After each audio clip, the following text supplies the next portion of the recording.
The Summit County Beacon, Akron, Ohio. Wednesday, August 8, 1877. A well-known Akron machinist took his own life at Pancake Lock.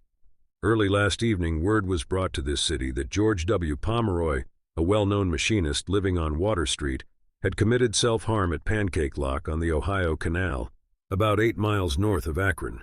Inquiry revealed the following facts in regard to the sad affair.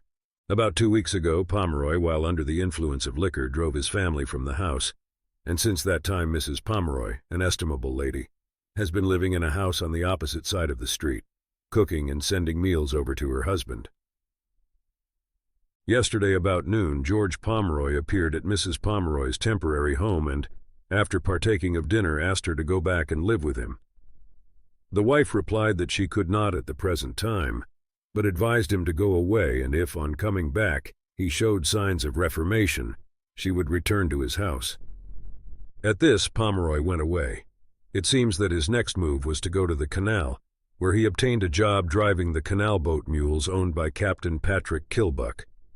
Nothing unusual was noticed in George Pomeroy's actions until Pancake Lock was reached about 3 o'clock in the afternoon.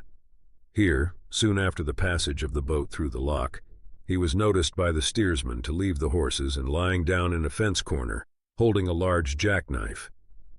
The captain having gone into the grocery, the steersman could not leave his post but at once gave the alarm, which after some delay was responded to by a man working in a field nearby. Meanwhile, Pomeroy had deliberately whetted his knife and, after trying its edge, cut himself twice across the throat, the first gash only laying open the flesh, the second severing the jugular vein. By the time assistance arrived, he was dead. Justice of the Peace A.M. Point was soon after notified, and acting as coroner swore in a jury consisting of John A. Welton, A. Timms, A. Lanther, A. Frank, and William Richardson, who returned a verdict that the deceased came to his death at his own hands. The body was removed to the grocery where it now lies awaiting burial.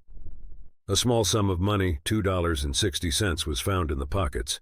The deceased was about 60 years of age and was well known in Akron, having worked as a machinist in the Buckeye Works, Excelsior Works, and for Taplin, Rice and Company.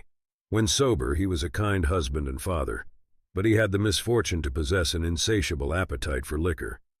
Though he often strove manfully against it and at times succeeded in abstaining for some time, it had fastened too firm a hold upon him, and the above sad sequel tells the result. At the outbreak of the war, the deceased was a recruiting officer at Wooster and afterward served as first lieutenant in McLaughlin's 1st Ohio Cavalry. His name was brought prominently before the public in connection with the first suit under the Adair Law, in which Mrs. Pomeroy obtained a judgment of $300 against the saloon keeper who sold him liquor.